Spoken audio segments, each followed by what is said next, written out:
ఓం అరుణాం కరుణాతరంగితాక్షిం ధృతపాశాం కుశపుష్పబాణచాపాం అణిమాదిభిరావృతాం మయూకైః అహమిచ్చేవి విభావయే భవానీ. ఓం శ్రీ విజయవాడ కనకదుర్గాదేవ్యై నమః. ఓం శ్రీ దుర్గామల్లేశ్వరాభ్యాం నమః. మనకి ఈ సాధన లేనిదే కర్మ అనేటటువంటిది అక్షయం కాదు.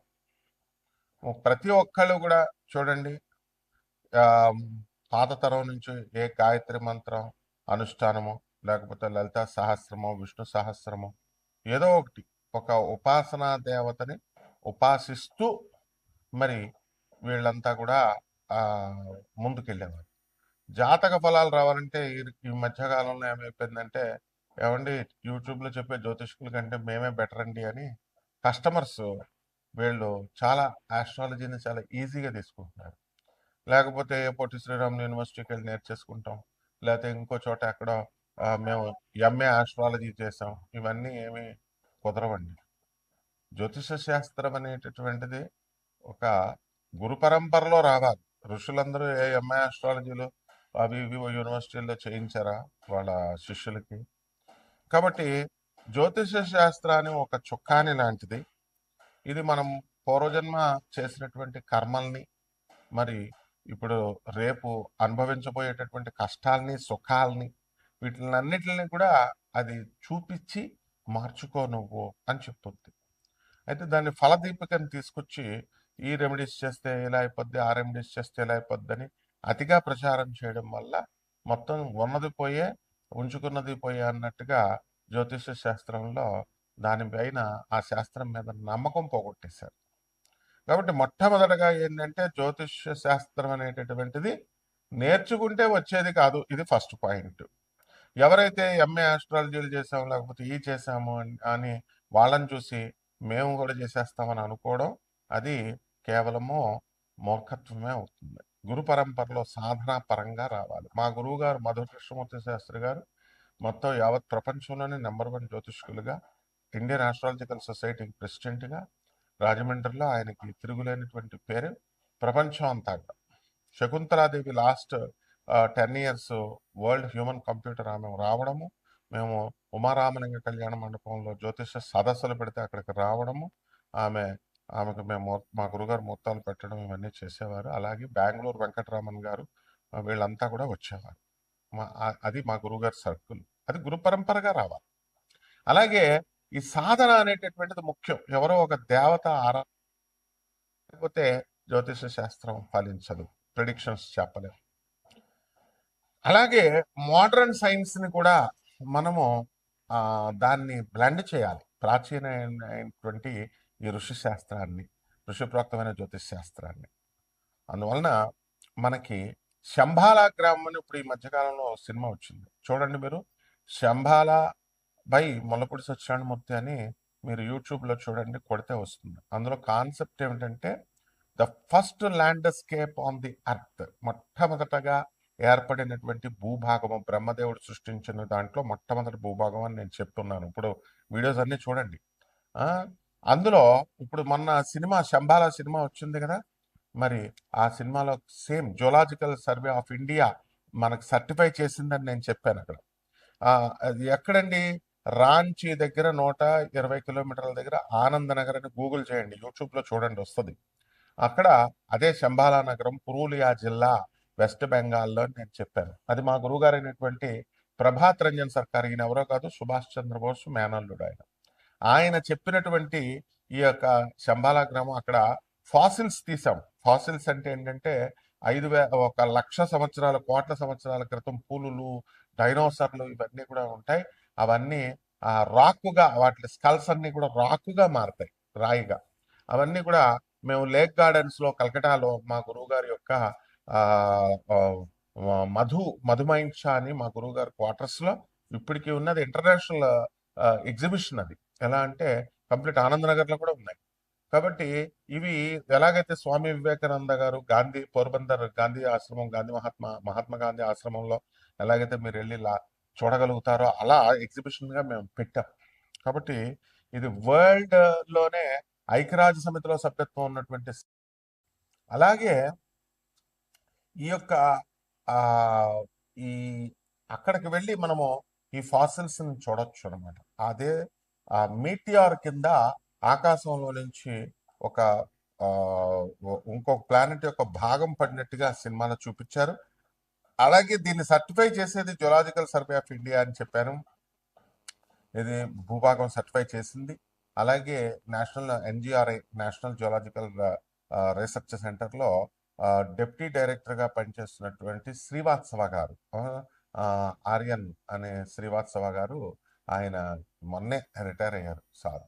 సో ఎన్జిఆర్ఐ సర్టిఫైడ్ చేసింది మనం చెప్పాం. అదేవిధంగా ఈ సినిమాలో కూడా జియోలాజికల్ సర్వే ఆఫ్ ఇండియా, అదే మన జియోలాజికల్ సర్వే ఆఫ్ ఇండియా అధికారిని విక్రమ్ని మరి పంపించడం అనేటటువంటిది స్టోన్ని చూడడం కోసం వెళ్ళడం, రీసెర్చ్ చేయడం చూపించారు సినిమాలో. అదేవిధంగా శంబాలా గ్రామంలో సాధన ఒక సుషుమ్నా నాడి అని చెప్పి వాళ్ళు ఏదో సినిమాటిక్ లాగా తీశారు. అయితే యాక్చువల్గా ఏం చెప్పబడిందంటే ఈ శంబాలా నగరంలో చేసేటటువంటి సాధన 100 రెట్ల కోట్ల రెట్లు ఎక్కువ ఫలితం ఇస్తుంది అని చెప్పారు.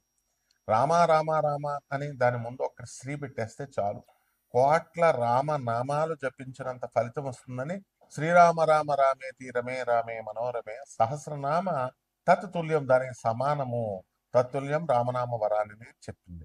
కాబట్టి శంబాలా గ్రామంలో చేసేటటువంటి సాధన వేల రెట్లు కోట్ల రెట్లు అధిక ఫలితం ఇస్తుంది. ఇది మనం చాలా మెచ్చుకోవాలి. ఎందువలంటే మనం చెప్పినటువంటి కాన్సెప్ట్ అప్పట్లో కూడా శక్తి సినిమాలో మెహర్ బాబా గారు, మెహర్ రమేష్ గారు జూనియర్ ఎన్టీఆర్ గారిని హీరోగా పెట్టినప్పుడు ఈ బెజవాడ కనకదుర్గమ్మ తల్లి కాన్సెప్ట్నే మా గురువు గారు ప్రధాన పూజారి అయినటువంటి బెజవాడ కనకదుర్గమ్మ దేవస్థానం అర్చకులు మన దత్తాత్రేయ శర్మ గారు ఆ స్టోరీ కాన్సెప్ట్ ఇచ్చారు. అప్పుడు నేను ఉన్నాను. అక్కడ కూడా ఏం చెప్తారంటే 18 శక్తిపీఠాలకి సమష్టి స్వరూపం విజయవాడ అని చెప్తాం మేము, బెజవాడ కనకదుర్గమ్మ దేవస్థానం. అలా 18 శక్తిపీఠాలకి సెట్లు వేసి అక్కడ ఈజిప్ట్ లో ఉన్నటువంటి వెలను వచ్చి ఒక స్తంభాన్ని ఈ ఒక మోడల్ వేశారు బెజవాడ దుర్గాదేవి గుడిలాగా, సమష్టి స్వరూపంలాగా. ఆ పీఠాన్ని ఇలా కొడితే అక్కడ అష్టాదశ శక్తి పీఠాలు కదిలిపోతాయి. అక్కడ కూడా మా గురువు గారు చెప్పిన కాన్సెప్ట్ నే ఎగ్జాక్ట్ గా మెహర్ రమేష్ గారు చక్కగా ఆయన చెప్పడం జరిగింది. అలాగే ఆయన యొక్క వీడియో పార్ట్ 4 రిలీజ్ లో, శక్తి పార్ట్ 4 రిలీజ్ లో ఆయన మా గురుగారి పేరు చెప్తూ కృతజ్ఞతలు చెల్లించుకున్నారు. అలాగే ఇక్కడ శంబాలా గ్రామంలో కాన్సెప్ట్ లో కూడా ఇక్కడ సాధన అనేటటువంటిది ఈ సినిమాలో చాలా మెచ్చుకోవాలి మనం. ఎందువల్లంటే ఇప్పుడు ఈ కాలంలో మైథలాజికల్ స్టోరీస్ తీస్తూ బాగా యూట్యూబ్ లో వచ్చినటువంటి వాళ్ళు ఫేమ్ అవ్వాలనే కేవలం ఉద్దేశంతో తప్ప, శంబాలా అనేది ఎక్కడో హిమాలయాల అవతల ఉంటుంది, 64 అడుగుల మనుషులతో నేను చూశాను, నేను వెళ్ళాను, మనుషులు వెళ్ళలేరు, తర్వాత శివపార్వతులు మాకు భోజనం పెట్టారులాగా ఇదంతా పిచ్చి పిచ్చిగా చెప్తూ మైథలాజికల్ స్టోరీ అది అని చెప్పుకొచ్చారు. వాళ్ళకంటే ఎగ్జాక్ట్ గా మనం ఈ చిత్ర నిర్మాతల్ని, దర్శకుల్ని, ఆ రైటర్ని మనం చాలా చక్కగా అభినందించాలి. ఎందుకంటే ఒరిజినల్ ఫ్యాక్ట్ తో చూపించారు. ఆ శంబాలా గ్రామం ఎక్కడో కాదు, సెర్చ్ చేసుకోండి, ఆనంద్ నగర్, వెస్ట్ బెంగాల్, పురూలియా, పుందాక్ రైల్వే స్టేషన్ పేరు, పిన్ కోడ్ మెట్లతో సహా సినిమాను చూపించారు. కాబట్టి మీరంతా కూడా ప్రతి సంవత్సరం కూడా 2 సార్లు జరుగుతుందండి అక్కడ ధర్మ మహా సమ్మేళనము. ఆనంద్ మార్గ డిఎంఎస్ అని కొట్టండి, వచ్చేస్తుంది యూట్యూబ్ లో. 10,000 మంది సాధువులు, లక్షల మంది భక్తులు, వీళ్ళంతా కూడా బాబా నామ్ కేవలం అనేటటువంటి మంత్రంతో వీళ్ళంతా కూడా అక్కడ కీర్తన చేస్తారు. అంటే అల్టిమేట్ మంత్రము కలియుగాంతానికి వచ్చేసరికి శంబాలా గ్రామంలో చేసే మంత్రం బాబా నామ్ కేవలం. ఎలా ఓం నమ శివాయ, ఓం నమో నారాయణయ, బం బం బాబా అని ఎలాగో ఆ శివుడి మంత్రం అనమాట. కాబట్టి మనం ఇలాంటి విశేషాలు మనం ఎన్నో తెలుసుకుందాం. ఆ శంబాలా గ్రామాన్ని ఈ 12 రాజులు అక్కడి నుంచి పడినటువంటి మీటిఆర్, ఆ రాయి ఏ విధంగా అయితే ఆ సుషుమ్న ఆ వైరస్ ని వాళ్ళకి వచ్చే ఆ సినిమాలో చిన్నపిల్లలకు అందరికి వచ్చే వైరస్ ని గుడి గంటల ధ్వనులతో, ఆ దీప సౌండ్లతో అది ఎలాగైతే అదృశ్యం చేశారో, నెగిటివ్ ఎనర్జీని తీసేశారో, అలాగా శంబాలా గ్రామంలో ఉన్నటువంటి ఆ యొక్క వైబ్రేషన్స్ ఈ 12 12 రాసులకి ఆ బాబానామ్ కీర్తనం కేవలం అనేటటువంటి కీర్తన చేయడం ద్వారా ఆ సౌండ్ వల్ల, ఆ సౌండ్ ఎనర్జీ వల్ల మనలో ఉన్నటువంటి దగ్గరుండక్కర్లేదు అనమాట. ఆ సౌండ్ ఎనర్జీ బాబా నామ్ కేవలం మీ ఇంట్లోనే చేసుకోవచ్చు. మీ ఇంట్లోనే చేసుకోవడం ద్వారా అక్కడ మీలో ఉన్నటువంటి నెగిటివ్ ఎనర్జీ ఏదైతే ఉందో ఆ నెగిటివ్ ఎనర్జీని మీరు పోగొట్టేసుకోవచ్చు. కావాల్సి ఆ సినిమా కూడా చూడండి, శంబాలా సినిమా చూడండి, అందులో నెగిటివ్ ఎనర్జీ ఎలా పోయిందో. అలాగే బాబా నామ్ కేవలం అనే కీర్తనతో, అది సుప్రీం అల్టిమేట్ మంత్రం, అది ఓం నమ శివాయ అష్టాక్షర మంత్రం అది. కాబట్టి దానికిలాగా మీరు చేసుకోవచ్చు. అవన్నీ కూడా సీక్రెట్స్ చెప్తాం. అందువల్ల ఇదంతా మా స్టూడెంట్స్ కి మేము చెప్తున్నాం కాబట్టి ఇది టోటల్ గా సెంట్రల్ గవర్నమెంట్ కి తెలిసినటువంటిది. టోటల్ గా highly educated Nobel prize winner అయినటువంటి డాక్టర్ రవిబాత్రా, మా గురువు గారు ప్రభాత్ రంజన్ సర్కార్ గారి శిష్యుడు, ఆయన ఇచ్చినటువంటి ప్రగతిశీల ప్రయోజక తత్వం ప్రౌట్ అనేటటువంటి సిద్ధాంతంతో ఆయన దాని మీద వర్క్ చేసి నోబెల్ ప్రైజ్ తెచ్చుకున్నాడు. ఇవన్నీ కూడా గూగుల్లో చూసుకోండి. Nobel prize winner doctor Ravi Batra 1993 economics అని ప్రౌట్ అని కొట్టండి, వచ్చేస్తుంది. కాబట్టి ఈ విధంగా మనం ఈ ద్వాదశ రాశుల వారికి అందరికీ కూడా మనకి ఏ విధంగా ప్రభావితం చేస్తే ఒక్కొక్క రాశి వారికి చెప్తాను. కర్కాటక రాశి, ఈ కర్కాటక రాశిలో మన డైరెక్టర్ గారు చాలా మేధావండి. శంబాలా డైరెక్టర్ గారు ఆ సినిమా తీసింది ఎంత అద్భుతంగా తీశారు. క్రియేటివిటీకి మారిపోయారు. అందువల్లనే ఈ ఇప్పుడున్నటువంటి వాళ్ళంతా కూడా సాధువులు కాషాయ బట్టలు వేసుకుని యూట్యూబ్లోకి వచ్చి శంబాలా గ్రామం హిమాలయాల అవతల ఉంది, ఆ తర్వాత మనుషులు వెళ్ళలేరు, ఆస్ట్రల్ ట్రావెల్ చేయాలి, ఏయో చెప్పారు. ఇమాజినేషన్ లో ఉన్న సిటీ, ఫోర్త్ డైమెన్షన్ లో ఉన్న సిటీ. మరి ఎందుకు తీసాడమ్మా డైరెక్టర్ గారు? మీరంతా ఎందువల్లంటే కర్కాటక రాశిలో పుట్టడం వల్ల తీయగలిగాడు ఆయన. ఆ కర్కాటక మేధావులు అనమాట మీరంతా కూడా. సో ఈ కర్కాటక రాశి వాళ్ళంతా కూడా మనకి అష్టమ రాహు ఉన్నాడు ఇప్పుడు ప్రజెంట్. ఈ అష్టమ రాహు వల్ల మీకు క్రియేటివిటీ అనేటటువంటిది బ్రహ్మాండంగా పెరుగుతుంది. మానసిక అశాంతి ఉంటుంది, మోసాలు చేస్తారు, అవన్నీ ఓకే. కానీ అయితే సైంటిఫిక్ గా ఆలోచించడం అనేటటువంటివి చేస్తారు. దానివల్ల శంబాలా సినిమాని బ్రహ్మాండంగా తీయగలిగారు. కాబట్టి మీరంతా కూడా ఈ ఈ కర్కాటక రాశి వాళ్ళకి పనులు లేటుగా అవుతున్నప్పటికీ నిరాశపడాల్సినటువంటి అవసరం లేదు. ఆ తర్వాత సక్సెస్ అనేటటువంటిది మీ వెన్నంటే వస్తుంది. మీ పని మీరు చేసుకుంటూ వెళ్ళిపోండి, సక్సెస్ మీకు వస్తుంది. నెంబర్ 1 పొజిషన్లో, నెంబర్ 2 పొజిషన్లో ఇవేం అవసరం లేదు మీకు. అలాగే ప్రేమలు దోమలు ఇవన్నీ మీకు వద్దు. విద్యార్థులంతా కూడా ప్రేమల్లో పడిపోయి వాళ్ళ లైఫ్లను పాడు చేసుకుంటారు. ఇప్పుడు జూన్ 6, 2026 సంవత్సరం వరకు కూడా ఈ కర్కాటక రాశి వారు మరి పోలీస్ స్టేషన్లో, కోర్టులో ఎక్కేటటువంటి అవకాశాలు ఉన్నాయి. ఆ తర్వాత మీకు అంతా కూడా బ్రహ్మాండంగా ఉంటుంది. అండ్ బాడీ రావట్లేదని కూరి కూరి తినిపిస్తారు తల్లిదండ్రులు. మరి శంబాలలో పాపం ఆ చిన్న పిల్ల, తల్లిదండ్రులు ఇద్దరు చచ్చిపోయిన పిల్లని చూస్తే మీకు జాలి కలగట్లేదా? అనాథలకి సేవ చేయాలి అంటే మరి మా ప్రజల్లో చలనం రావట్లేదు. మనం ఎన్నో సంవత్సరాల నుంచి చెప్తున్నాం, అనాథలకి, సాధువులకి, తర్వాత పేదవారికి, వికలాంగులకి చెయ్యండి రా నాయన అంటే రూపాయి తీయరు మీరు.